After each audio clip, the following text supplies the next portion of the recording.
Alors, merci tout d'abord, Luc. Je trouve que de faire la synthèse de l'ensemble des interventions et tout le contenu qu'on a eu, qui était très dense et très chargé, je pense que c'est beaucoup nous demander, mais on va tenter en tout cas de ramasser quelques éléments, les éléments les plus percutants qu'on a pu observer durant cette journée et demie de travaux. Je veux vous remercier déjà de l'invitation. Je trouve ça tout à fait intéressant de pouvoir intervenir ici sur cette question tout à fait importante, un enjeu politique majeur, en fait, de l'articulation emploi-famille. Merci à Luc en particulier, là, qui est, comment dire, l'âme de ses travaux à l'ISQ. C'est du beau boulot qui est fait ici. Alors, tout d'abord, on a mis la table, je pense, de façon très claire hier. Donc, Francine Descaries a tout de suite placé les choses en parlant de division sexuelle du travail. Je pense que là, ça nous donnait un élément de cadrage qui était absolument majeur. C'est la base à partir de laquelle il faut réfléchir à tous ces enjeux. C'est ce qui nous permet de ramener des éléments qui ont trait à la terminologie. Bien sûr, ça peut paraître de temps en temps, et ça a été souligné hier, peut-être un peu futile quand on approche les employeurs, qu'eux, ils y comprennent. C'est pas vraiment majeur pour eux. Mais derrière les termes se cachent toujours des enjeux. Les termes ne sont pas neutres et il faut vraiment y prêter vraiment attention. En termes d'éléments de cadrage, quand on réfléchit à tout ça, non seulement on spécifie que parler de division sexuelle du travail, c'est avoir une approche féministe de la question, une approche féministe du travail, de l'emploi. Et quand on parle de ça, je vais encore parler de termes, le travail est une catégorie générique, il ne faudrait pas l'oublier. Le travail est une catégorie générique parce que quand on parle de conciliation et de division sexuelle du travail, c'est une autre façon de parler du travail domestique versus le travail en emploi. Donc, ce qui vient en premier, c'est le travail. Et de ça, l'emploi est une sous-catégorie du travail, vu sous cet angle. Hein? Je ne vais pas m'étendre là-dessus, ça a été amplement expliqué hier. Mais quand on parle de ça, l'expression conciliation, je ne parlerai pas de conciliation, on a déjà traité de ça, mais articulation, travail, famille, pour les femmes, ça veut dire articulation, travail, c'est ça qu'il faut voir, là. Donc, pensons vraiment à l'emploi autrement. Je veux dire, c'est vraiment un élément majeur. Et c'est pas banal de dire, d'utiliser le travail pour parler de l'emploi et uniquement, là. Vous voyez ce que je veux dire? Donc, il faudrait vraiment parler d'emploi. C'est famille-emploi, c'est articulation famille-emploi. Si on veut vraiment être cohérent avec les bases ou le cadrage théorique féministe et d'économie féministe que cela représente. Alors moi, je veux vraiment qu'on y pense à deux fois. Bon. Quand on parle dans ces termes-là, il y a un angle mort dans la discussion et nonobstant tout comment dire, l'intérêt que j'ai pour les travaux de Luc, il sait très bien, parce qu'il a lu mes travaux aussi, que je trouve que l'indicateur de l'ISQ en matière de conciliation, pas de conciliation, mais de qualité de l'emploi, est un indicateur androcentrique parce qu'il met l'accent, hein, quand on parle de niveau macro, méso et micro, où la conciliation intervient au niveau macro dans ta typologie, là, qui est celle qui est maintenant utilisée par l'ISQ, on ne parle que d'emploi. Je veux dire, tout l'espace du travail dans la famille devient un angle mort. Hein? Il n'y a pas d'indicateur spécifique permettant, de manière aussi globale, d'examiner en quoi consiste précisément ce travail dans la famille. Donc là, je pense qu'il y aurait, puis on en a déjà discuté ensemble, puis on a beaucoup d'intérêt à le faire, je pense. Je trouve que le travail qui est fait ici, je le répète, parce que ma critique, je ne veux pas qu'elle soit interprétée mal comprise. Hein. Il s'agit vraiment, face à des travaux qui sont faits ici, et il y en a eu, ce qui nous a été présenté, très, très riche, je le répète, de voir en quoi on peut faire avancer l'appareillage statistique pour être en mesure de mieux comprendre les réalités qui nous ont été présentées, soumises. Et je pense que si on développait s'il y avait un travail d'indicateur qui était fait de manière plus systématique par l'ISQ, et je pense que là-dessus, Luc et moi sommes assez d'accord, pour examiner précisément cette qualité du travail domestique, on ferait des avancées qui nous permettraient encore là de mieux nommer, parce que mesurer, c'est visibiliser les choses. C'est ça que ça veut dire. Des indicateurs, c'est à ça que ça sert aussi. Ça sert à montrer des réalités et ça permet de beaucoup mieux comprendre ce dont il est question. Donc, autant on retient des éléments comme la rémunération, les heures de travail, les congés, etc., dans la notion de qualité de l'emploi, dans cet indicateur, qui est majeur. C'est majeur déjà ces avancées-là qu'on a faites au Québec avec les travaux, parce qu'on met l'accent sur quelque chose de tout à fait important, qui est la dimension qualitative du travail et de l'emploi, qui est fort souvent laissée de côté par le fait qu'on met l'accent davantage sur les aspects quantitatifs dans nos milieux de travail. Mais toujours est-il que si on développait, si on examinait cette qualité du travail domestique, comme j'en ai présenté quelques éléments dans un article que j'avais écrit donc dans le cadre d'un ouvrage coordonné par l'ARUC, Travail Innovation de l'Université Laval, coordonné par Paul-André Lapointe, donc qui était paru en 2003 ou je ne sais trop autour de ça. Non, 2013, c'est quelques années. Donc, de ça, on pourrait très bien regarder quel est ce contenu des tâches du travail domestique, quelle est la durée du travail dans le cadre de l'espace domestique. Est-ce qu'il est volontaire ou contraint, ce travail?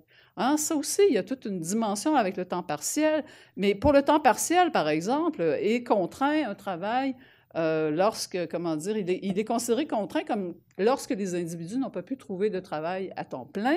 Alors, on pourrait très bien demander, dans le cadre domestique, si des services de garde d'enfants de qualité étaient disponibles et accessibles, choisiriez-vous le mode de garde domestique? Hein? Je veux dire, c'est des éléments, là, il faudrait qu'on se fasse aller un peu les méninges là-dessus, de telle sorte qu'on puisse déborder les indicateurs actuels qui, je le répète, restent androcentriques. Bon, ce qui est amené, je reviens à des éléments qui ont été soulignés également dans les interventions. Donc, on a beaucoup parlé du caractère bidirectionnel, hein, famille-emploi, emploi-famille. On a les deux, il y a deux flèches, comment ça fonctionne. Sauf qu'avec Philippe Pacault, par exemple, on a beaucoup, et l'expression a été utilisée hier, il y a une très grande perméabilité de la famille. Qu'est-ce que ça veut dire? Ça veut dire que c'est la famille qui est la variable d'ajustement. Il ne faut pas se poser de questions là-dessus. C'est comme ça que ça se passe. Ce n'est pas symétrique, cette affaire-là. Là. Il y a un espace qui paye les coûts. Là. C'est ça que ça veut dire. Alors, ça nous amène vraiment, et ça a été mis en perspective aussi par Hélène Ligosselin, par Francine Descaries hier, l'organisation du travail. Toutes les variables organisationnelles sont absolument déterminantes dans la manière dont les choses se passent. C'est un enjeu social majeur parce que ça remet en cause également les pratiques de gestion de la main-d'œuvre dans l'ensemble des organisations, et pas uniquement privées non plus. Hein, c'est l'ensemble. L'organisation du travail dans la sphère publique est également à regarder de très près, hein, et aussi dans le secteur communautaire. Il faut ouvrir les boîtes noires partout là, quand on regarde ces éléments-là. Alors, si on dit que la famille est variable d'ajustement, c'est l'ensemble d'organisation du travail. Et ça, c'est un problème qui est mis en perspective par les économistes du travail depuis longtemps, à savoir qu'on est dans un mode de fonctionnement du capitalisme actuel qui, en fonction duquel c'est la masse salariale, ce sont les pratiques de main-d'œuvre qui servent précisément à amortir un ensemble de contraintes ou enfin d'éléments économiques. Le mode d'ajustement se passe à ce niveau-là. Et donc, c'est toujours dans le maillon, dans le salarié, le maillon faible, pas le salarié, mais les salariés sont le maillon faible. Et là encore, il y a nécessité d'examiner de manière plus large le problème.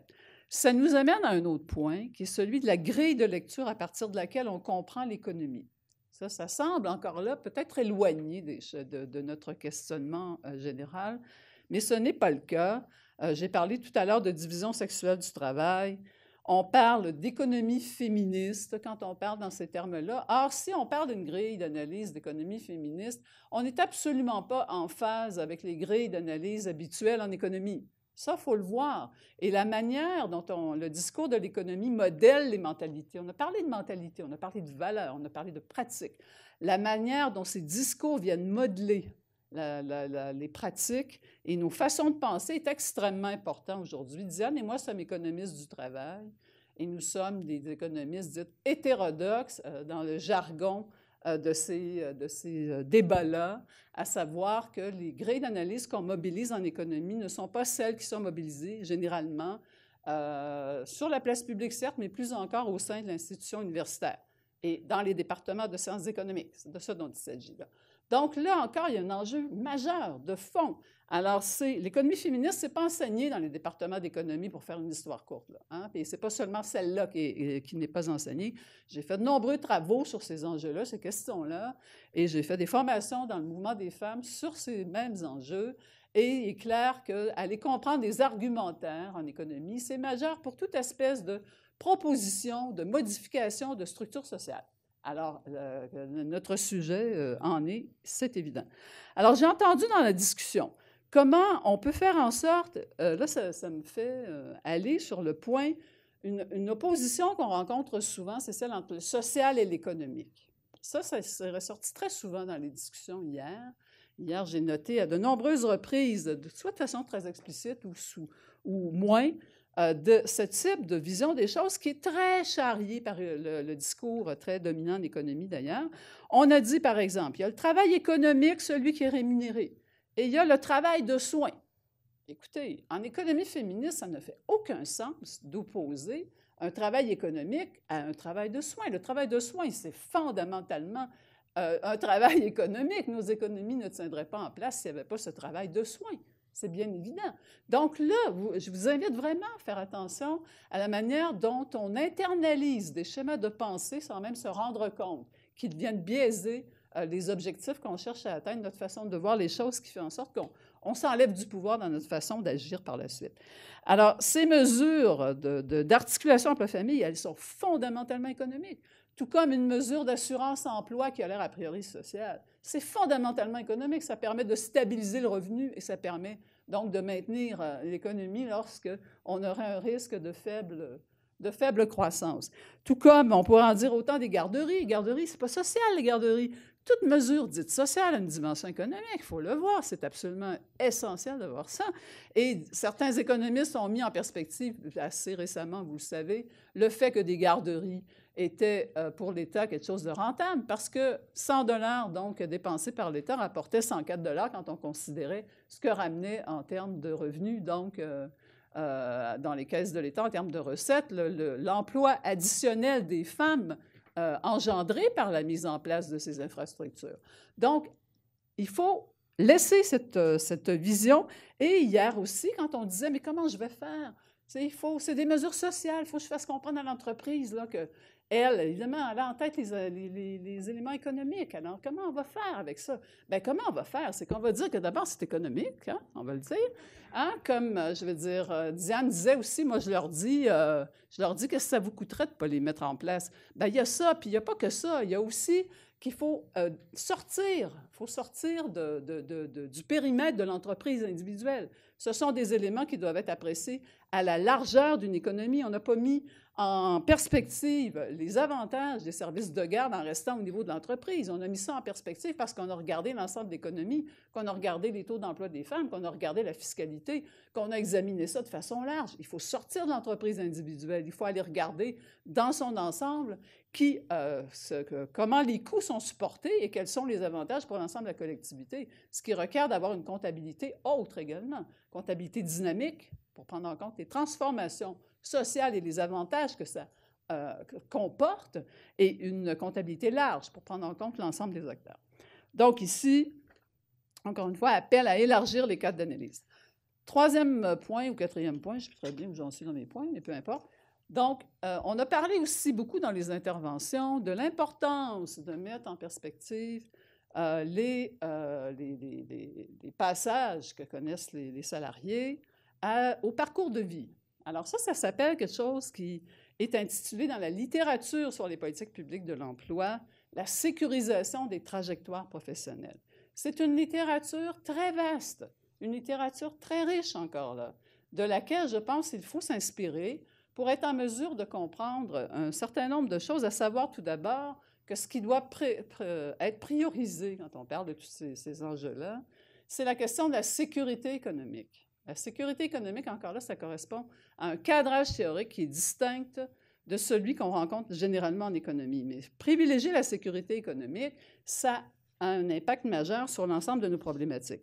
Alors, parcours de vie, sécurisation des trajectoires professionnelles, ça veut dire, de fait, qu'on essaie d'examiner quels sont les impacts. Comment, d'abord, on a une cartographie des mobilités. on cesse de s'en tenir à des espaces très cloisonnés. À côté de l'emploi et de la famille, on regarde les éléments qui ont trait à l'éducation, à la formation, à la retraite, à des protections sociales comme l'assurance chômage, etc., etc. On ajoute des espaces de vie, c'est pourquoi on parle aussi d'aménagement des temps sociaux. C'est peut-être un élément que Diane va toucher ensuite. Mais donc, on élargit encore là le spectre, on regarde des mobilités de façon beaucoup plus large. Et dans ce cadre-là, donc, on peut regarder les impacts à long terme aussi des éléments, des mesures qui sont mises en œuvre ou de l'absence de mesures qui sont mises en œuvre. Parce que si on parle des ratés, l'impact à long terme, des ratés, hein, de ce problème d'articulation emploi-famille, des ratés, parce qu'on ne les a pas, les mesures, ou bien il n'y a pas accès, ou on ne peut pas y avoir accès parce qu'on n'a pas assez de revenus, comme l'a dit Hélène Charron hier en parlant du salaire minimum et de l'articulation avec l'assurance parentale. C'est bien gentil que ça existe, mais si tu es au salaire minimum, oublie ça, tu n'as pas les moyens. Alors donc, quand on parle de ces ratés qui sont nombreux, hein, dans la manière dont nos sociétés font face à l'articulation emploi-famille, bien, les travaux de Diane avec Maryse Larivière aussi ont montré à quel point les femmes, lorsqu'elles sont sollicitées dans la famille et jouent le rôle de proche aidante, bien, elles sont très souvent forcées de passer au temps partiel, elles sont souvent forcées d'abandonner leurs emplois. Alors, qu'est-ce que ça a comme impact? Ce n'est pas juste immédiat à court terme. Ça veut dire que ça se répercute sur toutes les autres transitions de leur vie, ça. Ça veut dire qu'à la retraite, elles seront beaucoup plus pauvres parce qu'elles auront beaucoup moins de revenus à faire compter dans la comptabilité de nos programmes sociaux de retraite. Exemple, la retraite, mais il y en a bien d'autres qu'on pourrait également nommer pour comprendre ça. Donc, regardez les transitions les unes par rapport aux autres. C'est tout à fait indispensable. Et regardez aussi comment les transitions des unes ou des uns impactent celles des autres. Alors, je vais prendre encore 2-3 minutes pour finir les 5 pages qui me restent. Mais je vais simplement, à ce moment-là, identifier, parce qu'il est important qu'effectivement, on ait un éclairage large qui est fait par nous deux, là. Donc, la question de la cohérence des politiques publiques, c'est un autre point que je voulais identifier rapidement parce qu'il faut se demander quels sont les objectifs qui sont poursuivis lorsqu'on met en place des mesures d'articulation. Est-ce que c'est dans le but, si on a une perspective féministe de division sexuelle du travail, d'économie féministe, on va dire, bien entendu, et ça a été amené par Hélène Charron hier aussi, c'est pour tenter d'avancer dans cette espèce comment dire, d'objectif de civilisation qui s'appelle l'égalité entre les hommes et les femmes et l'égalité entre les femmes elles-mêmes. Ça a été amené aujourd'hui aussi en disant que ce ne sont pas que les hommes et les femmes, il faut regarder également la diversité des situations, ce que l'analyse intersectionnelle en économie féministe permet de faire. Mais donc, quand on regarde les objectifs, ce ne sont pas que ceux-là qui sont mis de l'avant. Très souvent, c'est comment dire, c'est beaucoup, en tout cas ce que j'observe quand je regarde les politiques publiques, c'est qu'on cherche à intégrer les femmes en emploi d'abord et avant tout parce qu'on a des problèmes de pénurie de main-d'œuvre, on anticipe ce genre de choses. Donc, l'objectif devient, comment dire, un objectif plus quantitatif que qualitatif, alors que dans l'indicateur de l'ISQ, c'est ramené à la qualité de l'emploi, hein, la question de la conciliation, entre guillemets. Donc, si intégrer les femmes à tout prix dans n'importe quels emplois, à mon sens, ce n'est pas un objectif compatible avec la qualité de l'emploi et encore moins aussi avec la qualité du travail au sens large. Alors donc, il faut s'interroger sur les dangers de l'instrumentalisation de ce discours-là à des fins autres que celui auquel nous devrions nous attacher. Alors, la cohérence de l'action gouvernementale, on a dit souvent que l'orientation suivie, comment dire, par la haute direction dans une entreprise ou celle donnée par les supérieurs des médias est très, très importante pour savoir si les choses vont véritablement se mettre en œuvre. Mais quand on pense à un enjeu social où ce sont les politiques publiques qui sont en cause, en bonne partie, et je ne donnerai pas la nomenclature des politiques publiques qui ont été identifiées hier et aujourd'hui, il y en a un certain nombre, on parle de l'État. On parle donc de quelque chose de très large et on parle d'une cohérence à ce moment-là qui doit se passer au niveau d'un gouvernement en place. Alors, à cet égard, je pense qu'il y a quelques lieux de s'inquiéter, en tout cas, c'est bien clair. Quand on regarde comment s'oriente, par exemple, le projet de loi 70 qui touche l'aide sociale, on est dans des enjeux du même ordre. Il s'agit d'intégrer des populations en emploi. Et le discours qu'on observe, moi j'ai déposé un mémoire sur le projet de loi 70, il est bien entendu un petit peu inquiétant parce que la qualité de l'emploi n'est pas vraiment la cible des interventions.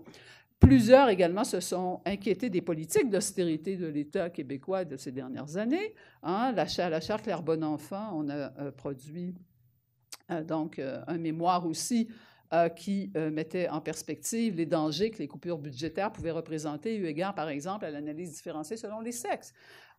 Au Centre d'études sur la pauvreté et l'exclusion, où je suis également, on a mis en perspective, face au 3e plan d'action gouvernemental de lutte contre la pauvreté et l'exclusion, l'incohérence qui existait entre ça, d'une part, et d'autre part, des politiques d'austérité. Parce que les services publics sont absolument fondamentaux lorsqu'on parle d'articulation emploi-famille. Alors, écoutez, je vais m'arrêter là parce que le temps m'est retiré, forcément.